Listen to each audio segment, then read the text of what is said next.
कृष्ण कन्हैया लाल की जय, गोवर्धननाथ की जय, उमापति महादेव की जय, पवन सुत हनुमान नमः पार्वती हर हर महादेव हरे। ओम नमो ओम नमो भगवते वासुदेवाय। ओम नमो भगवते वासुदेवाय। ओम नमो भगवते वासुदेवाय। ओम नमो भगवते वासुदेवाय। ओम नमो भगवते वासुदेवाय। ओम नमो भगवते वासुदेवाय। ओम नमो भगवते वासुदेवाय। ओम नमो भगवते वासुदेवाय। ओम नमो भगवते वासुदेवाय। ओम नमो भगवते वासुदेवाय। ओम नमो भगवते वासुदेवाय। ओम नमो भगवते वासुदेवाय। ओम नमो भगवते वासुदेवाय। ओम नमो भगवते वासुदेवाय। ओम नमो भगवते वासुदेवाय। कृष्ण कन्हैया लाल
Go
ગોવિંદ દામો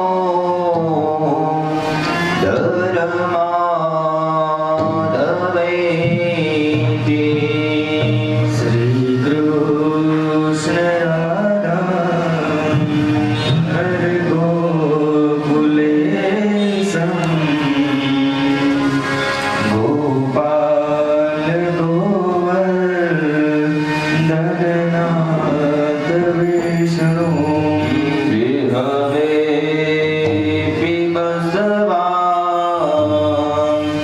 મૃતમે તદેવં ગોવિંદ રામો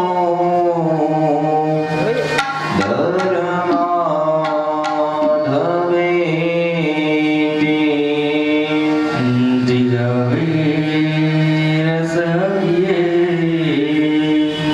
મધુર પ્રિયા ત્વં સત્યં હિતં ત્વાં પરમં વદામિ આયનये ત્વં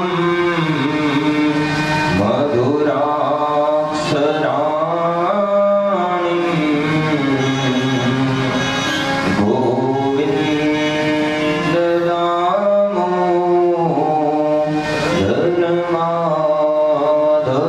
ધર્માધવૈતિ હમેવ યાચે મમ દેહિ જીહવે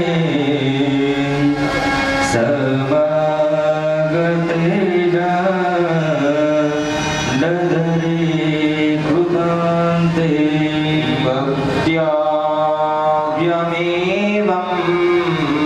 મધુરં સુભક્ત્યા ગોવિંદ રામો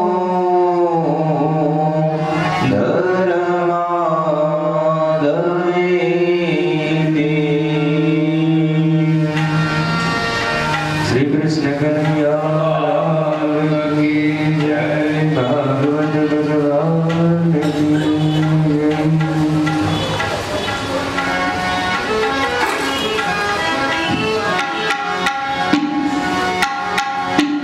વક્રતુંડ મહાકાય સૂર્યકોટિ સંપ્રભો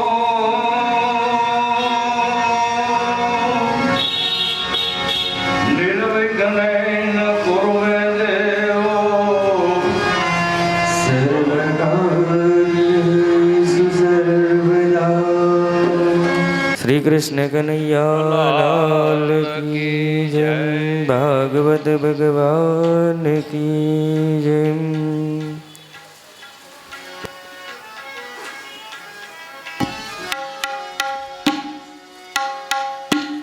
વક્રતુંડ મહાકાય સૂર્યકોટિ સંપ્રભો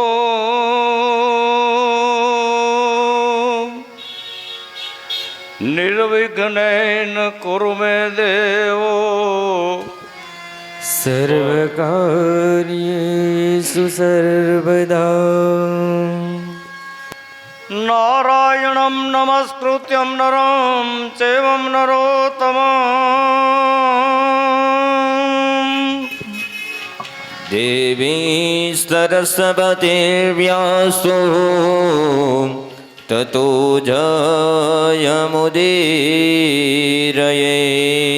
જયમુદીરયેત તતો જયમુદીરયેત તો આય હનુમંત પધારીએ આ કથા કહું મતિ અનુસાર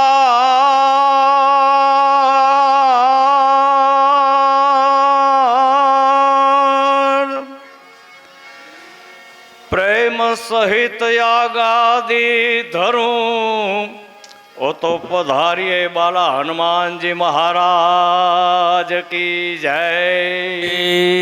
ભાગવત ભગવાન કી જય ગંગા મૈયા કી જય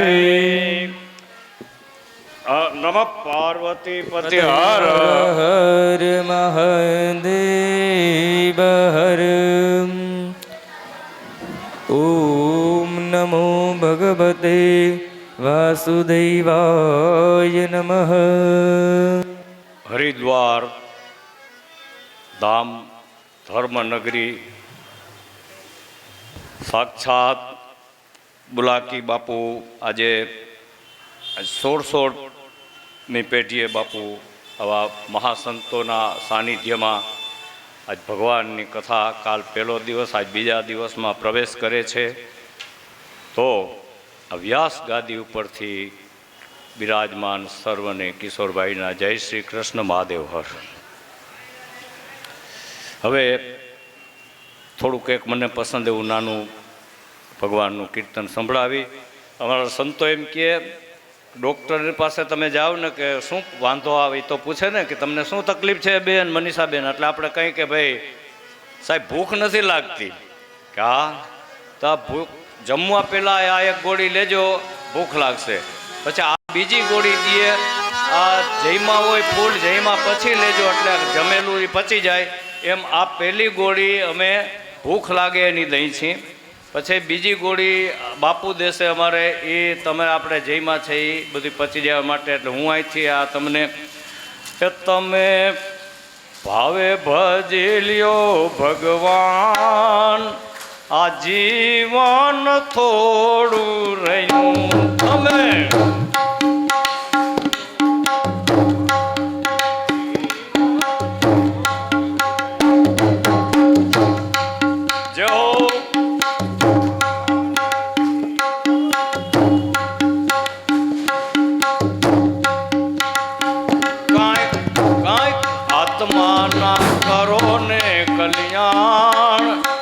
જીવન થોડું રહ્યું તમે ભાવે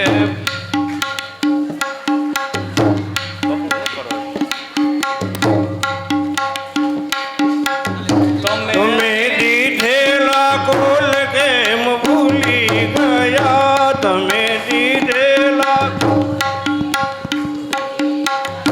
જૂઠી માયાના મોહમાં સુઘેલા થયા, જૂઠી માયાના માં સુઘેલા થયા.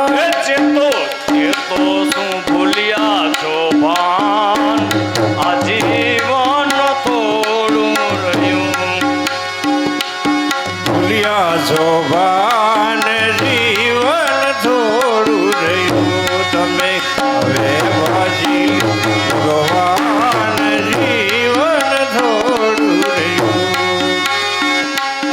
હવે વાજી લ્યો ભગવાન, જીવન થોડું રહ્યું. બાળપણને જુવાની માં અડધું ગયું, નથી ભક્તિના માર્ગમાં ડગલું ભર્યું તો શું ભૂલ્યા છો ભાન, જીવન થોડું રહ્યું છે. તો શું ભૂલ્યા ભાન, જીવન થોડું તમે ભાવે ભજી લ્યો ભગવાન, જીવન થોડું રહ્યું. બધા આળસમાં દિન આમ વીતી ગયા, પછી ઓચિંતા જમના તેડા થયા. નહીં ચાલે તમારા તોફાન, આ જીવન થોડું રહ્યું નહીં ચાલે તમારા તોફાન, જીવન થોડું રહ્યું તમે ભાવે ભજી લ્યો ભગવાન, જીવન થોડું રહ્યું. આ બાળકનું કેવું તમે દિલમાં ધરો, આ બાળકનું કેવું ના ધરો, ચિત્ત રાખીને ભક્તિનું ભાતું કરો. ચિત્ત રાખી પ્રભુને ભાવે ભજો, ચાલો ચાલો ભક્તિના સુપાન, આ જીવન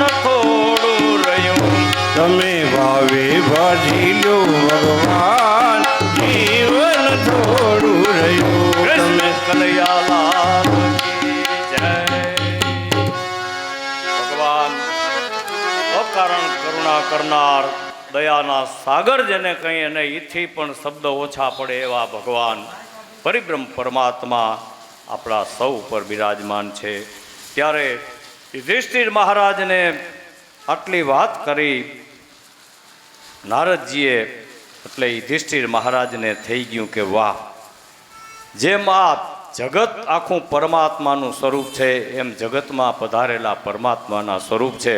ત્યારે યુધિષ્ઠિર મહારાજે એટલું જ કીધું કે હું કરું ને મેં કરું માનવી મિથ્યા બકે, મારા ઈશની આજ્ઞા વિના એક પાંદડું હલી ના શકે. યુધિષ્ઠિર મહારાજનો મોહ નષ્ટ થઈ ગયો અને પછી એટલું બોલ્યા કે હું કરું ને મેં કરું કરતલ બીજો કોઈ, આદરાસો અધૂરા રહે ને મારો હરી કરે સો હોય. યુધિષ્ઠિર મહારાજ આટલું કીધું, ભગવાનના ચરણમાં પડ્યા. પછી ભગવાને યુધિષ્ઠિર પાસે રજા માગી, દ્વારકા જવાની તૈયારી થઈ. હવે દ્વારકાવાસીઓને ખબર મોકલવા એક દૂતને મોકલા. દ્વારકામાં ખબર પડી કે ભગવાન પધારે છે. આખી દ્વારકાવાસીઓ બ્રાહ્મણોને સાથે લઈ અને શણગાર્યા. અર્જુનને સાથે મોકલો અને ભગવાન આજે દ્વારકામાં સૌ નગરજનોને કુટુંબીજનોને દર્શન દેવા જાય છે. એ ધન્ય આજની ઘડી તે રળિયામણી હો,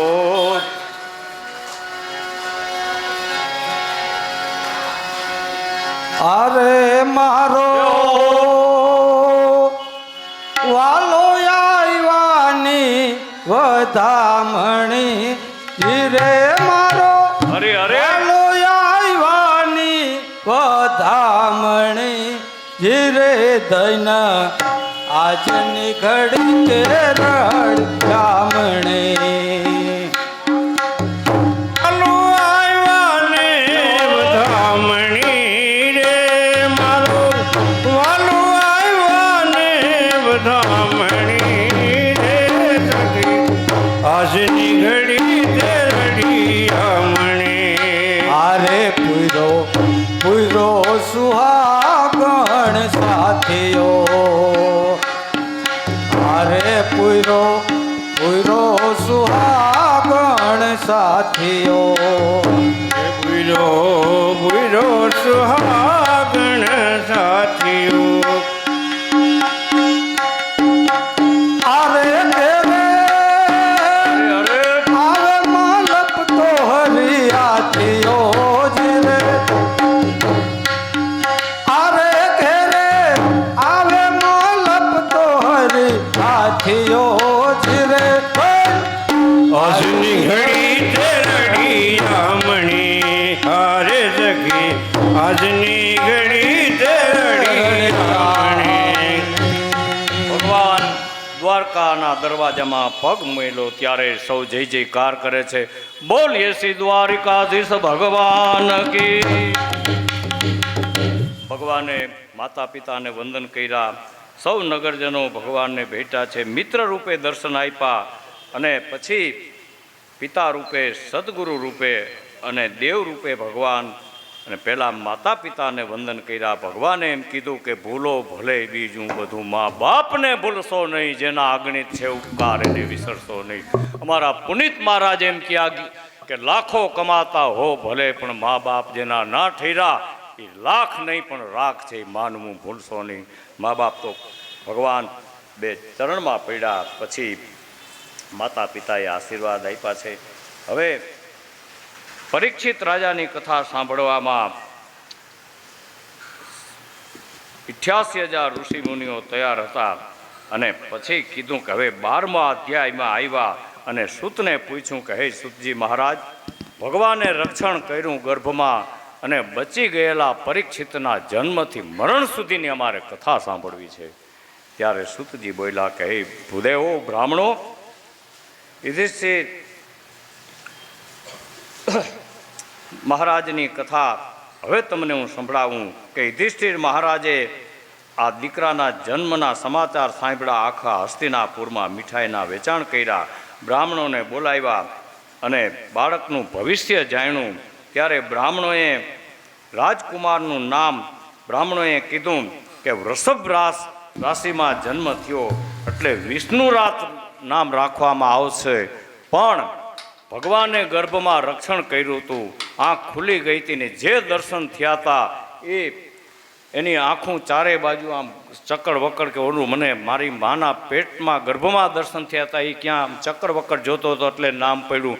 બોલીએ શ્રી પરીક્ષિત મહારાજની જય.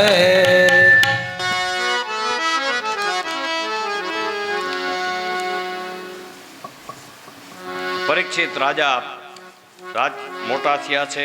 હવે કૌરવના વિનાશ પછી ધૃતરાષ્ટ્ર રાજા અને સતી ગાંધારી પાંડવોના આશ્રય રહે છે. પાંડવો ધૃતરાષ્ટ્રની સેવા કરે છે અને જીવવાની આસક્તિ છૂટતી નથી.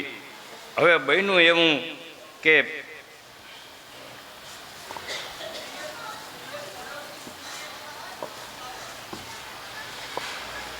આ ખબર વિદુરજી મહારાજને પડી. જ્યારે મહાભારતનું યુદ્ધ થયું ત્યારે જ ખરખું કરજો.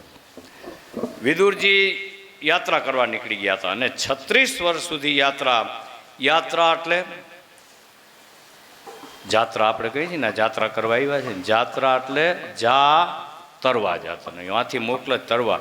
પછી એમાં કસોટી થાય ત્યારે ધન્યવાદ આપવો પડે મારી બેનને. કાંઈ વાંધો નહીં, કાંઈ વાંધો નહીં, કંઈ વાંથી કસોટી થાય છે. એમાં કિશોરદા નિમિત્તભાઈના પણ ઓલા કસોટી કરે છે કાને સીટું ન દીધી, હેરાન ત્યાં હળિયું કાઢી, નીંદર ન આવી. આ તો પરીક્ષામાં પાસ થઈ ગયા પછી જેટલી કરુણા કરવી હોય એ કરે. એટલે આ તરવા આવ્યા છે. આ જાત્રાનું નામ આપણે આમ દ્વારકાથી આગળ જાય એટલે આ લોકો બધાય વાડીઓમાં ખેતીમાં કામ કરતા હોય. બાપુ એ જાત્રું આવો આવો થોડીક વાર બેહો, પાણી પીતા જાઓ, ચા બનાવો. જાત્રું આવ્યા ધરાર બિહારે બ્રાહ્મણો સંતો તો હસતા રહીએ નહીં. એટલે આ જાત્રા જેને એટલે યુધિષ્ઠિર મહારાજ વિદુરજી મહારાજ જાત્રામાં નીકળી ગયા હતા. અને કથા એવી છે કે એક વખત માંડવ્ય ઋષિ પોતાના આશ્રમમાં બેસી અને તપ કરતા હતા. હવે બન્યું એવું કે કેટલાક ચોર એ જ રાજાના રાજમહેલમાંથી ચોરી કરી અને નીકળ્યા. ઉતરા 4 ચોર ત્યાં રાજાના સિપાહીઓ બધા ભાઈ જેવા કમલેશભાઈ જેવા ટીડા મહારાજ જેવા અનુભવતા લાકડીઓ હાથમાં. ચોર નીકળીને મુઠ્ઠી વારી અને દેખીને સિપાહી ગયા આટલા ચોર જાય છે ખજાનો ચોરીને કે લ્યો. પછી એને ઘોડા કે કાંઈ લેવા જવાનો ટાઈમ હતો નહીં. ચોરે મુઠ્ઠી વારી તો વાંહે આ બધાએ મુઠ્ઠી વારી સિપાહીએ.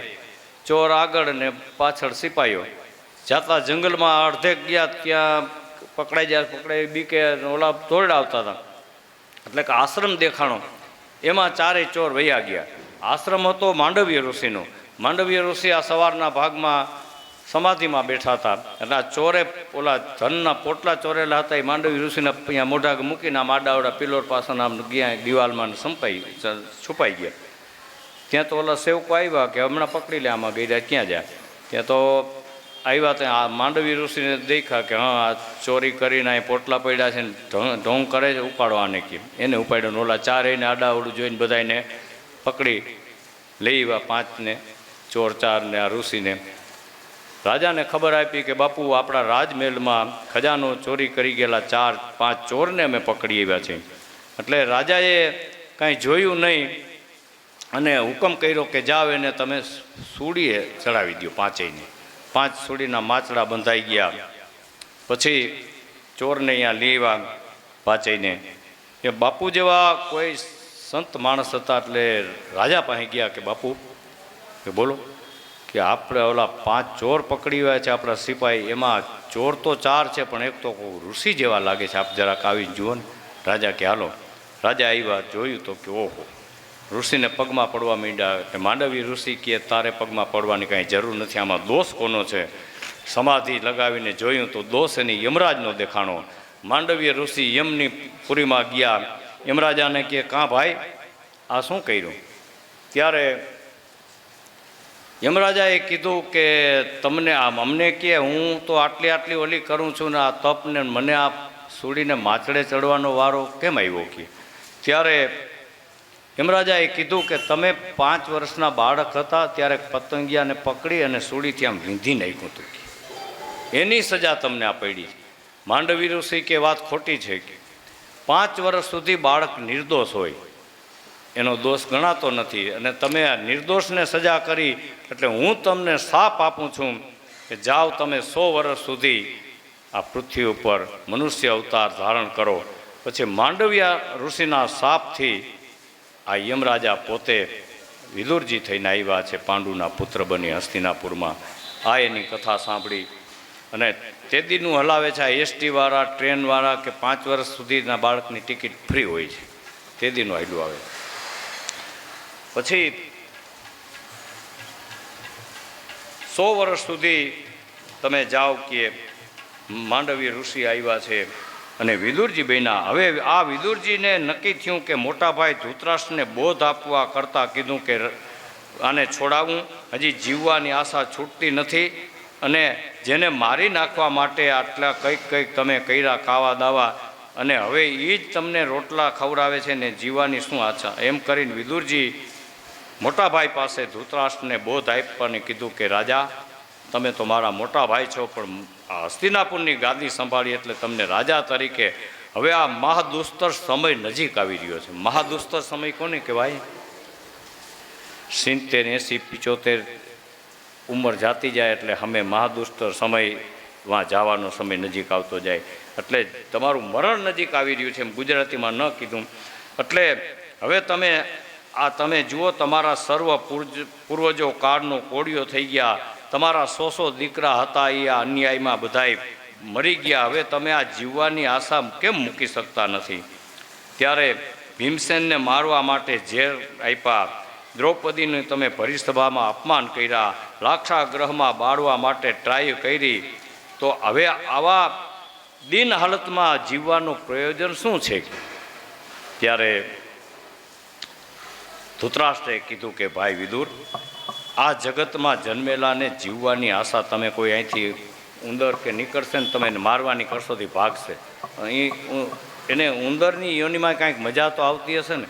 એટલે કોઈ જીવાત્માને જીવવાની આશા બહુ મોટી હોય છે. પાછું બીજા નંબરમાં હું આંધળો અને મને જો એને તારા ભાભીએ આંખે પાટા બાંધી લીધા તો અમે જાય ક્યાં? ત્યારે વિદુરજીએ બોધ આપ્યો કે હવે હું તમને મારો હાથ ઝાલી લ્યો મોટાભાઈ, અને મારા ભાભી તમારો હાથમાં ગંગાના કિનારે હરકી પેઢી મૈત્રી ઋષિના આશ્રમમાં મૂકી જાઉં. ત્યારે વિદુરજી ભાઈ અને ભાભીને લઈને આવ્યા, અને સતી ગાંધારીએ તેની પાછળ તેના પતિનો હાથ પકડ્યો. વિદુરજી ગંગાના કિનારે સપ્ત સ્તોત્ર તીર્થમાં લઈ આવ્યા. સપ્ત સ્તોત્ર એટલે હવે હરિદ્વારની જેટલું મહત્વ વર્ણન થાય એટલું કરી શકી. ઈશ્વર પ્રાંતકાળે, યુધિષ્ઠિરે પ્રાંતકાળે નિત્ય કર્મ પરવારી, પછી કોઈને અહીંયા લીવા હરકી પેઢી. યુધિષ્ઠિર મહારાજે જોયું તો કાકા દાદાને વડીલને જોયા નહીં, તો મંત્રીને પૂછ્યું સંજય કે મને ખબર નથી. ત્યાં આટલી વાત કરતા હતા, ત્યાં આ ખબર તો કોને પડી જાય? શ્રીમન નારાયણ નારાયણ નારાયણ.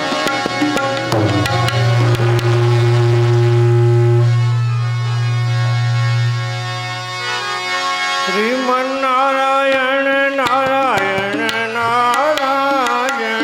શ્રીમન નારાયણ નારાયણ નારાયણ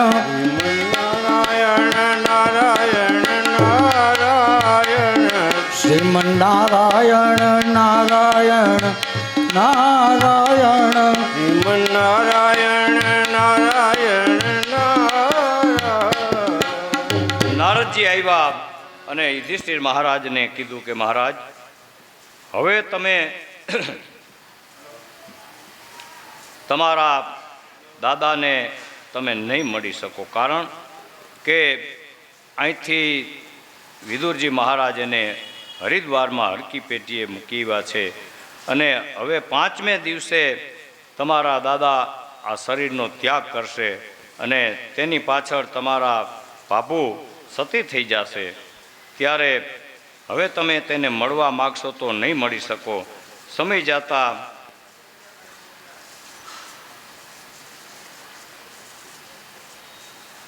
આ બધી બની ગઈ. યુધિષ્ઠિર મહારાજના દાદા દાદીના સમાચાર સાંભળી બહુ દુઃખ થયું. પછી આગળ જતા એ જ બન્યું અને ગંગાજીના 7 પ્રવાહ કેમ થયા તેની કથા સરસ મજાની. સૂતજી એમ કહે છે કે હે 88,000 ઋષિ મુનિઓ, મા ભગવતી ગંગાના શબ્દ કાને પડતા તમે બાથરૂમમાં સ્નાન કરતા હો, હર હર ગંગે ગંગા સ્નાનના પુણ્ય મળે.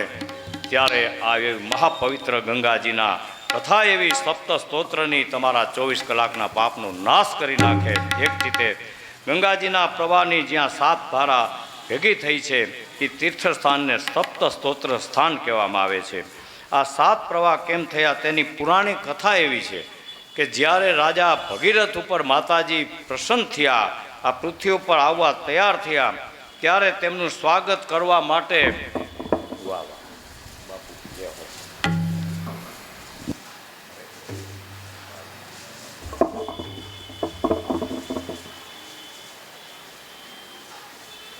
છે એમાં ફૂલ બૂલ કાંઈ ફૂલ છે ભગવાનને.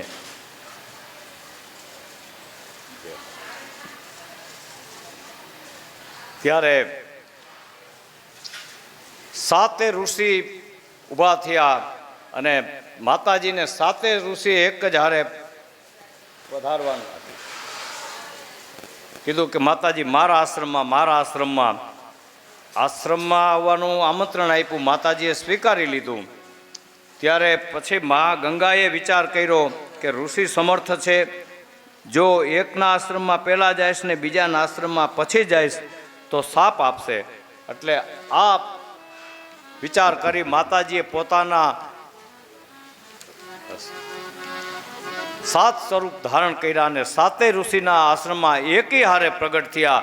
ઋષિ ધન્ય બની ગયા. એમ થયું કે માતાજી મારા આશ્રમમાં પહેલાં આવ્યા, મારા આશ્રમમાં, અને ઋષિ મુનિઓ એના શિષ્યો જય જયકાર કરે છે. બોલીએ શ્રી ગંગા મૈયા કી જય. ત્યારે આ હરકી પેઢી પછી 7 ધારા બ્રહ્મકુંડમાં એકત્ર થઈ અને યુધિષ્ઠિર રાજા એકત્ર થઈ અને એ જળ ભરવું હોય તો 100 વર્ષ સુધી બગડતું નહીં એવું ભાગવતમાં પ્રમાણ બતાવ્યું છે. હવે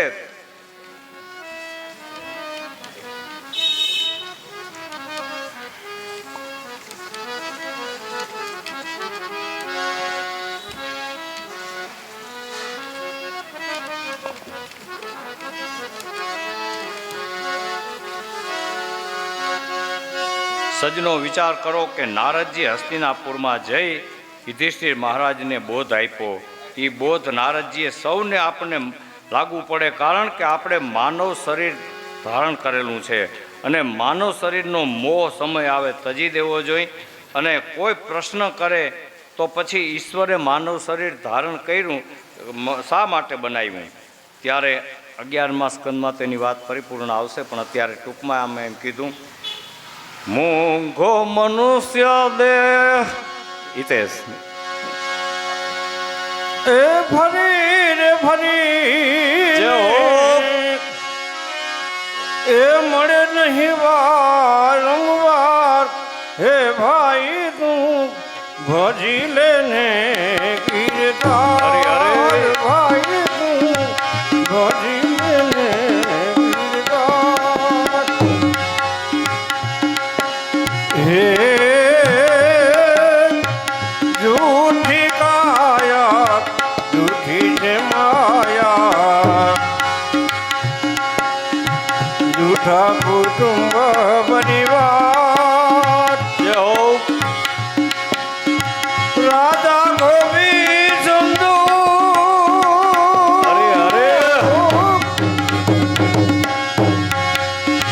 અને ભરતરી. રાજા ગોવિંદ સંધુ અને ભરતરી છોડી ગયા ઘર-બાર. હે ભાઈ તું ભજી લેને ગીરધાર. હે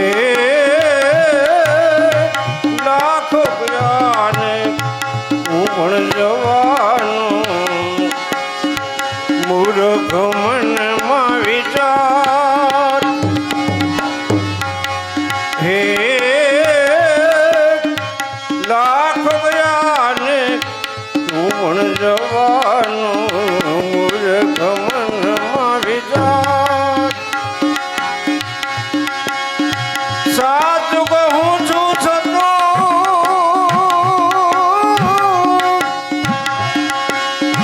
જૂઠું મને તો સાચું કહું છું છતાં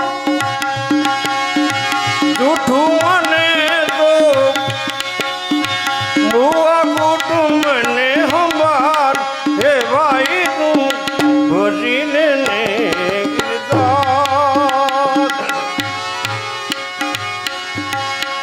મોઘો મનુષ્ય દે ભરી ભરીને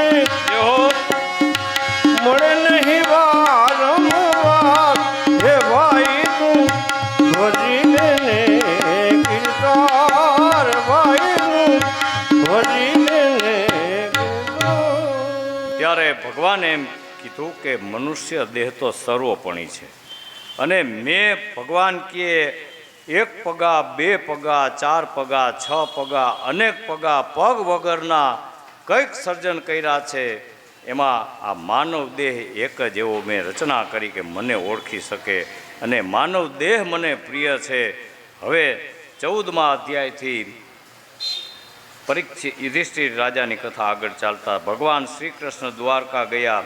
એક દિવસ યુધિષ્ઠિર મહારાજ ભીમસેનને પૂછે છે કે અર્જુન ગયો આજ 6 માસથી આવ્યો નહીં, તને કાંઈ ખબર છે? તો કે કાંઈ ખબર નથી. બે ભાઈ આટલી વાત કરે છે ત્યાં અર્જુન આવ્યો અને યુધિષ્ઠિરના પગમાં રડવા લાગીને ઢગલો થઈ ગયો.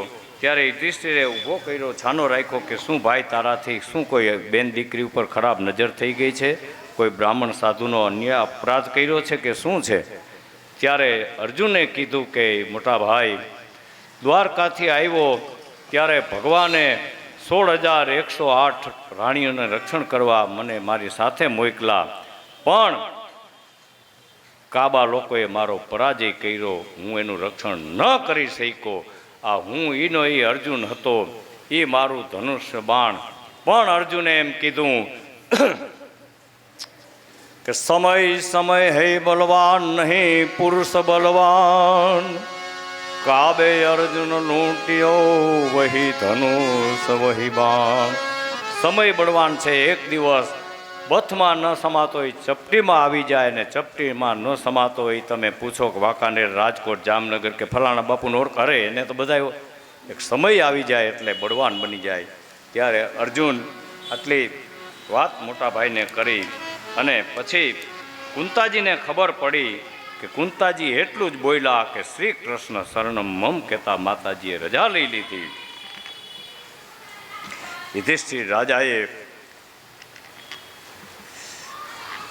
ભગવાનની વિદાય પછી કલિયુગના આગમનની વૃદ્ધિ થતી જોઈ એટલે નારદજીની સૂચના અનુસાર પૌત્ર પરીક્ષિતનો રાજ્યાભિષેક કરાવ્યો અને પોતે નારાયણનું ચિંતન કરતા અંતકરણ શુદ્ધ થયા છે. હવે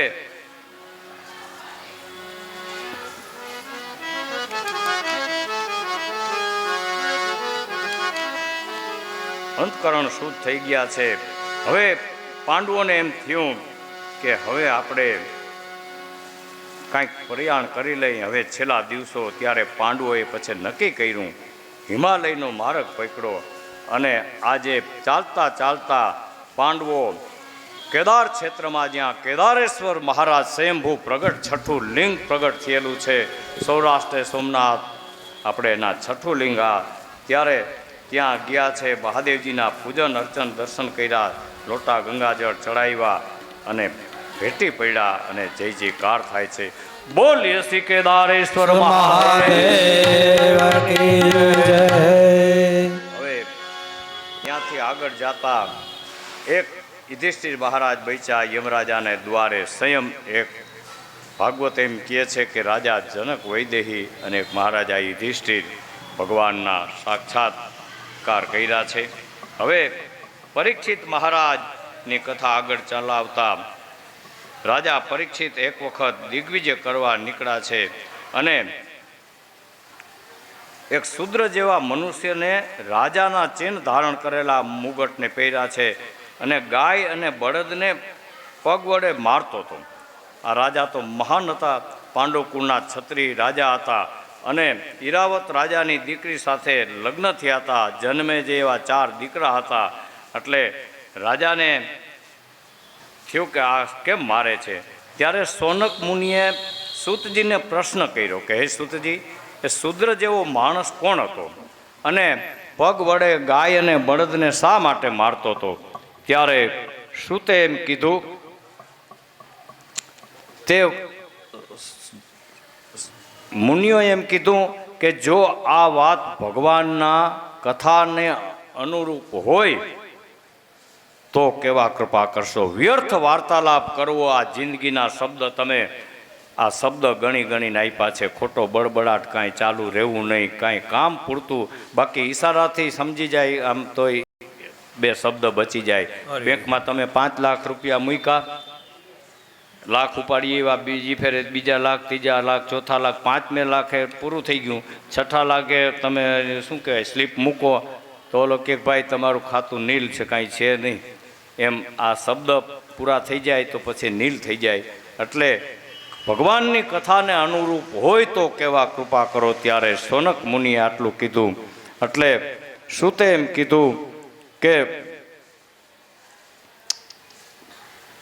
રાજા જ્યારે દિગ્વિજય કરવા નીકળ્યા ત્યારે ફરતા ફરતા એક આશ્રય જોયું. સરસ્વતી નદીના કિનારે ગયા અને એક ગાય અને બળદને વાતો કરતા જોયા.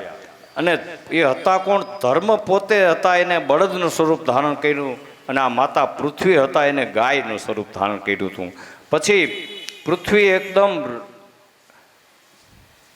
આંખોમાંથી આંસુ સારતી હતી. ત્યારે ધર્મરાજાએ બળદના સ્વરૂપમાં પૂછ્યું કે માતાજી તમે કેમ દુઃખી છો. ત્યારે એટલું કીધું કે કદાચ હવે કલયુગ આવી રહ્યો છે અને આપણે એના પરાને પડશું, કેટલું દુઃખ સહન કરવું પડશે વિચાર કરું છું, ત્યાં હું ધ્રુજી જાઉં છું. પૃથ્વીએ ધર્મરાજાને આટલી વાત કરી. ત્યાં તો આ પ્રમાણે વાત ચાલતી હતી. ત્યાં તો કલયુગ આવી ગયો અને મારવા લાગ્યો. ત્યારે રાજા પરીક્ષિત રથમાંથી ઉતરીને આવ્યા અને આ દ્રશ્ય જોઈ અને કીધું કે ભાઈ આ નિર્દય બનીને તું કેમ આને મારવા લાગ્યો છે. અને હજી અમે છત્રી આ રક્ષા કરવા માટે રક્ષાયેલા છીએ, તો તું આને કેમ મારે છે. તું શિક્ષાને પાત્ર છે, હું તને શિક્ષા કરીશ. ત્યારે રાજાએ બળદને પૂછ્યું કે તમે કોણ છો, તમારા 3 પગ કોને કાપી નાખ્યા, અને આ ભૂમિમંડળ હજુ સુરક્ષિત છે, અને તારા 3 પગ જેને કાપ્યા હોય મને વાત કર. અને ગાય માતાને કીધું કે તમે શા માટે રડો છો, અને નિરપરાધીને હું હમણાં દંડ આપીશ. પછી બળદે ધર્મરાજા એ બોલ્યા કે રાજા તમારા અભય વચન સાંભળી અમને ઘણો, કાલ કહેતા ભૂલી ગયો, આત્મદેવ મહારાજે કીધું ને ઓલા સંતને કે આ પિંડદાન કરેવો પાછળ કોઈ નહીં રહે, એટલે કે મારે દીકરો કે દીકરો જોઈ છે કે પિંડદાન કોણ કરશે. પણ સંતે એમ કીધું કે ખરો પિંડ કયો છે, આ શરીરી પિંડ છે. અને એ શરીરથી પિંડ ઓલા લોટના ગોળાવાળી નહીં, પણ આવી ભગવાનની કથા સાંભળતી અને કોઈને પાણી પાઈ દો, કોઈને બેસાડો ઉઠાડો, માતાજી હાથ ચાલીને લઈ જાઓ લઈ આવો, કોઈના આસન પાથરી દો, આ સફાઈ થઈ જાય તો આ પિંડનું દાન સરસમાં સરસ થઈ ગયું કહેવાય. ત્યારે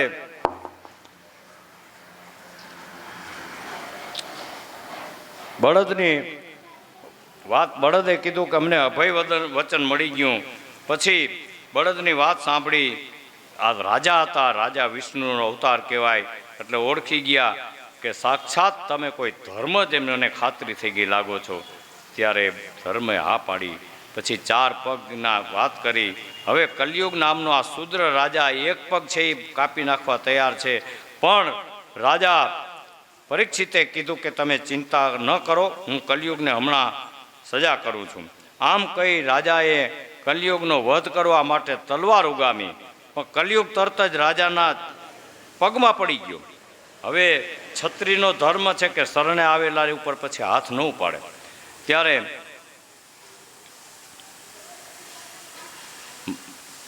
કીધું કે હવે તું મારું રાજ્ય છોડીને ચાલ્યો જાકીએ. હું તને સજા તો કરવા નહોતો મારી નાખવાની, પણ તું પગમાં પડી ગયો એટલે અમે તને દેહદંડની સજા નહીં કરી.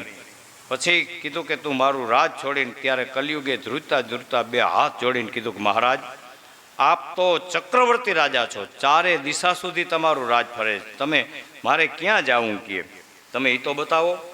ત્યારે રાજાએ એને 4 સ્થાન બતાવ્યા: જુગાર, મદિરાપાન, હિંસા અને સ્ત્રી. આ 4માં તું રહેજે. પછી કલયુગે કીધું કે મહારાજ, મારું લાવ લશ્કર બહુ પરિવાર મોટો છે, 1-2 સ્થાન વધારી દ્યો ને કે. ત્યારે કીધું કે જા તું સોનામાં.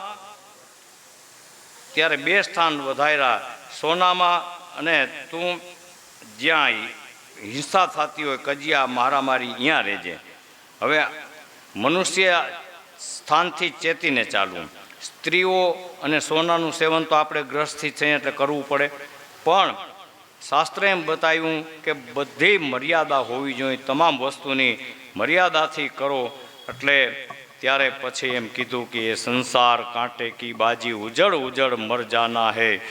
ये संसार जाड़ और जाखर आग लागे बर जाना है, कहत कबीर सुनो भाई साधु, एक सत गुरु नाम एक ठिकाना है. કેમ ત્યારે કૌશલભાઈને થાપી મારા દીકરાને હાથ નહીં લઈ લેવાનો. રાજા પરીક્ષિતને ધર્મના 3 પગ કાપી સાંધી આપ્યા છે. અને પછી એને રાજા પરીક્ષિતે જવાની રજા આપી. પછી કળિયુગ ત્યાંથી ચાલ્યો ગયો. અને પછી રાજાએ એને કીધું કે હજી તને થોડોક દંડ બાકી છે, એટલે 6 દિવાલવાળી કોટડીમાં પૂર્યો. એટલે એ 6 દિવાલવાળી કોટડીમાં એવો શબ્દ કીધો કે જ્યાં ભગવાનના સત્સંગ હોય ત્યાં કળયુગનું જોર નહીં ચાલી શકે. હવે આજ કલિયુગની કથા આવી છે, આપણે એના વર્ષ જોઈ લઈ. અને કલિયુગમાં કાળ એટલે એવો જટિલ છે. અને પરીક્ષિત રાજા સુખદેવજીને કાળના અર્થનું પ્રમાણ પૂછ્યું. ત્યારે રાજાને સુખદેવજીએ કીધું કે રાજા, 2 પરમાણુ બરાબર 1 અણુ થાય, એવા 3 અણુ બરાબર 1 તસરેણું થાય. આવા 3 તસરેણું ભેગા થાય એને ત્રુટિ કહેવાય. એવી 100 ત્રુટિ એટલે 4 વેદ થાય. અને 3 વેદ બરાબર 1 લવ થાય. અને 3 લવ એટલે 1 નિમેષ થાય. એવા 3 નિમેષ એટલે 1 ક્ષણ થાય. આટલું ભેગું થાય 1 ક્ષણ આપણે થાય. અને એવા ધન્યવાદ દુઃખનગર, તમારો દીકરો અહીંથી બોલાઈ જાય તો 5 ક્ષણ એટલે 1 કાષ્ટા થાય. એવી 15 કાષ્ટા ભેગી થાય ત્યારે 1 લઘુ થાય. 15 લઘુ થાય ત્યારે 1 નાડિકા થાય. એવી 2 નાડિકા એટલે 1 મુહૂર્ત થાય. મુહૂર્ત કેટલા કલાકનું હોય? 1.5 કલાકનું. ચોકડીઓ જે આપણે કહી છીએ ને, એવી 3 મુહૂર્ત ભેગા થાય એટલે 1 પ્રહર થાય. આવા 8 પ્રહર ભેગા થાય એટલે 1 દિન ને રાત થાય. 15 દિવસ ભેગા થાય એટલે 1 પક્ષ થાય. અત્યારે શુક્લ પક્ષ ચાલી રહ્યો છે, આજે 12મો દિવસ છે. એવા 2 પક્ષ ભેગા થાય એટલે 1 માસ થાય. એવા 6 માસ ભેગા થાય એટલે અયન એટલે અડધું વર્ષ. આમ તો આપણી ઋતુ 3 છે, પણ ગણવામાં 6 થાય છે. 2 અયન ભેગા થાય એટલે 1 વર્ષ થાય. અને મનુષ્યનું 1 વર્ષ એટલે દેવતાઓના 1 દિવસ સમજવા. એવા 12,000 દેવતાય વર્ષ એટલે 1 ચતુર્યુગ થયો. ભાગવતમાં જ્ઞાન અને વિજ્ઞાનનો સમન્વય કર્યો છે. હવે ભાગવતકારે આપણને હવે પાછા દર્શન કરાવવા માટે નિમિષારણ્યમાં જાય છે. નિમિષારણ્યમાં એકઠા થયેલા બ્રાહ્મણોએ પરીક્ષિત રાજાની કથા સાંભળી અને સૂતને કીધું કે હે સૂત, હમણાં તમે અહીં બેસી અમે અને મોટો યજ્ઞ કરી રહ્યા છીએ. અને આ યજ્ઞથી અમારા આખા શરીરના રંગ ધુમાડો લાગતા ધુમાડિયા રંગના બન્યા છે. અને તમે આવ્યા અમને બહુ શાંતિ થઈ, કારણ કે ભગવાનની આવી કથા સંભળાવો, કૃષ્ણના નામ કાને પડે. અને ભગવાનના યશની કથા તો અમૃત સમાન છે. અને આવી રસ ભરપૂર અમર કથા, જેને દિવ્ય કથા કહેવામાં આવે છે, ત્યારે બહુ આનંદની કથા.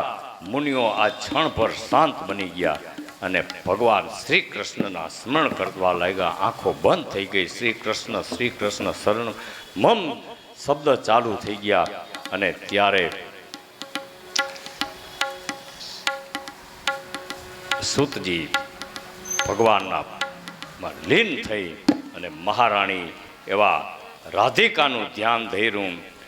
રાધે રાધે રાધે શ્યામ સે મિલા દે.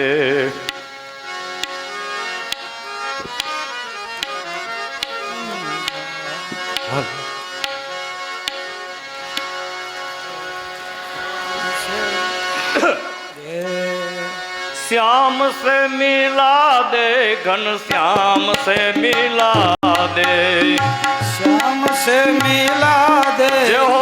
श्याम से मिला दे. अरे अरे ए भाई जय हो मारा દીકરા. જય લાલિયા ભાઈ. हे राधे राधे श्याम से मिला दे.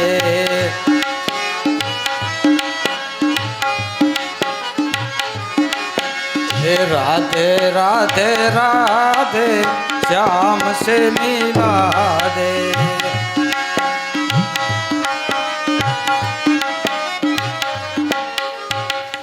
ત્યારે મુનિઓ કોઈ તમને એમ કહે ને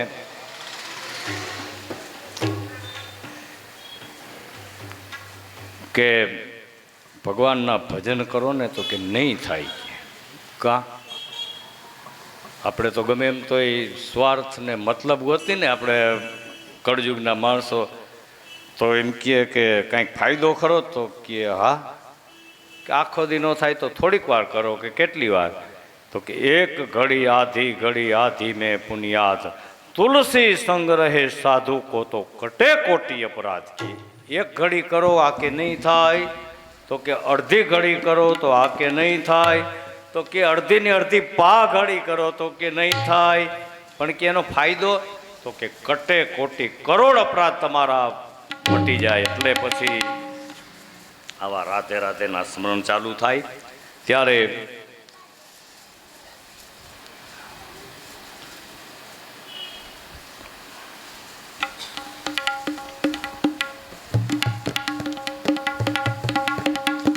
સૂતને સોનક મુનિએ કથા આગળ વધારવા વિનંતી કરી અને પછી પોતાનું જીવન ધન્ય બની ગયું. બ્રાહ્મણોને કીધું કે હે સૂત, બ્રાહ્મણોએ કીધું કે હે સૂત, હવે તમે અમને હરિરસનું દાન આપો. આ હરિરસનું દાન અહીંથી ચાલુ છે. હરિરસનું દાન આપો અને અમે તમને એના બદલામાં દીર્ઘાયુષની દાન આપશું.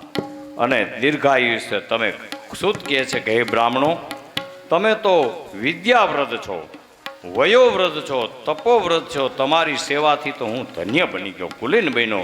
અને બ્રાહ્મણોની સેવાનો આદર કરવાનું તો કોક ખૂબ ખૂબ પુણ્ય કર્યા હોય એવું સૌભાગ્ય તો એને પ્રાપ્ત થાય. સુખદેવજીને કૃપાથી આજ મને મારા ગુરુની કૃપાથી આ મળ્યું. અને બ્રાહ્મણ કેવા વચન સિદ્ધિ જેને મેળવી હોય એમ કહી દે કે આ વસ્તુ થઈ જશે એટલે થાય. પણ ક્યારે કે આ જીભાનથી કોઈ દી ખોટું ન બોલ્યો, અસત્ય ન બોલ્યો, એ કહે એટલે કોઈ દી. ત્યારે હે જે ભગવાનના ચરણમાંથી નખ કમળમાંથી નીકળેલ છતાં બ્રહ્મદેવે અર્ધે તરીકે સ્વીકાર અને અર્પણ કરેલું ગંગા જળ શંકર સહિત આખા જગતને પવિત્ર કરે છે. અને તે મુકુંદ ભગવાન વિના જગતમાં પદાર્થ કયો છે કે જેને ભગવાન કહી શકાય કે બીજો કોઈ પદાર્થ નથી. અને જે ભગવાન ને ભગવાન કેવા અર્થ કે મુકુંદ ભગવાન. એ તેજસ્વી બ્રાહ્મણો, તમોએ મને આ આજ્ઞા આપી એટલે હવે હું શ્રીમદ ભાગવતની કથા મારા જ્ઞાન અને શક્તિ અનુસાર તમને સંભળાવું છું. તમે પ્રેમથી સાંભળો. એક વખત સુતવાચ, એકવાર રાજા પરીક્ષિત મૃગ્યા કરવા ગયા અને જંગલમાં આવો ઉનાળાનો ટાઈમ હતો. થાકી ગયા, બપોરના 12-1નો સમય થયો. ત્યારે રાજાને ભૂખ ને તરસ લાગી. ઘોડો આગળ જવા દીધો. થોડેક ગયા ત્યાં એક ઋષિનો કોઈ આશ્રમ દેખાણો એટલે ઘોડો આશ્રમમાં આવ્યો અને ઋષિ તપ કરતા હતા. ત્યારે રાજાએ જઈને પાણી માંગ્યું કે મને તરસ લાગી છે, પાણી પાવ. કાંઈ જવાબ આપ્યો નહીં. ત્યારે સમીક ઋષિનો આશ્રમ હતો, એ તો સમાધિમાં લીન હતા. ત્યારે બીજી વખત ત્રીજી વખત કીધું એટલે રાજાને એમ થયું કે આ ઋષિ ઢોંગ કરે છે. એટલે ઘોડા ઉપરથી ઉતરી આમ આડાવડું જોયું તો એક રાત્રે સરપ મરી ગયેલો હતો, એને આમ બાણના ભાથાથી ઉપાડી અને ઋષિની ડોકમાં નાખીને ઘોડો જવા દીધો. થોડીક વાર થયું, રાજા તો નીકળી ગયા, પણ એના દીકરા કૌશકી નદીમાં સ્નાન કરતા હતા. સમીક ઋષિના દીકરા એટલે એના ભાઈબંધીઓએ જઈને કીધું કે કોઈ રાજા જેવો માણસ આવ્યા હતા ને તારા પિતાના ડોકમાં ઓલો મરેલો સરપ નાખી ગયા. ત્યારે સમીક મુનિના પુત્ર શૃંગી નામ હતું. શૃંગી આવ્યા, હાથમાં ગંગા કૌશકી નદીના જળ લઈ અને સાપ આપ્યો. શું કીધું કે ઇતિલંગિતમ તક્ષમ સપ્તમહે દિનમ દસ્યંતિન કુલાંગર્વેતાતદોરુણમ. બાળકે એમ કીધું કે મારા પિતાનો જેને અપરાધ કર્યો છે અને એને આજથી 7મે દિવસે તક્ષક નાગ કરડશે. હવે જુઓ, અમારા ઘણા કથાકારો એમ કહે છે આ ગાદી નિંદાની ગાદી નથી, આ તો ધર્મની ગાદી. કાલ કીધું એમ, પણ આમાં ક્યાંય લખ્યું નથી કે તક્ષ નાગ કરવડાથી રાજાનું મૃત્યુ થશે, એમ નથી. તક્ષ નાગ દંશ દેશે એટલું લખ્યું, દસ્યંતે તક્ષ નાગન. ત્યારે પોકેર રોડમાં માંડ્યો. સાપ કોઈ દી કોઈને દેવાય નહીં. અને સાપ કોણ દે? શંખણીના સાપ લાગે નહીં અને કોઈ સતી સાપ કોઈ દી આપે નહીં. ત્યારે રોવા માંડ્યો. ત્યારે ઋષિ સમીક જાયગા વાત કરી.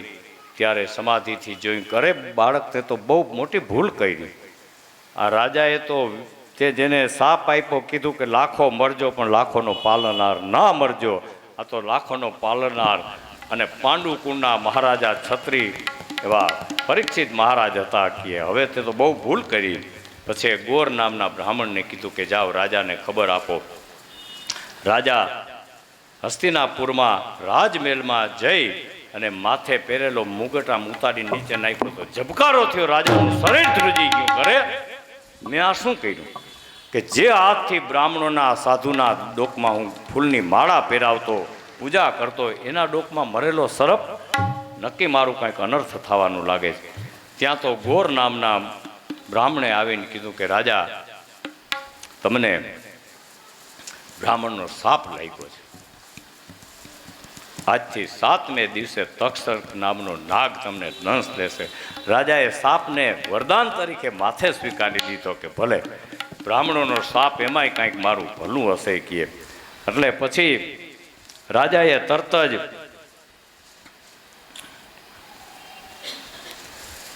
સાપને માથે સ્વીકારી અને પોતાના દીકરા જન્મે જઈને ગાદી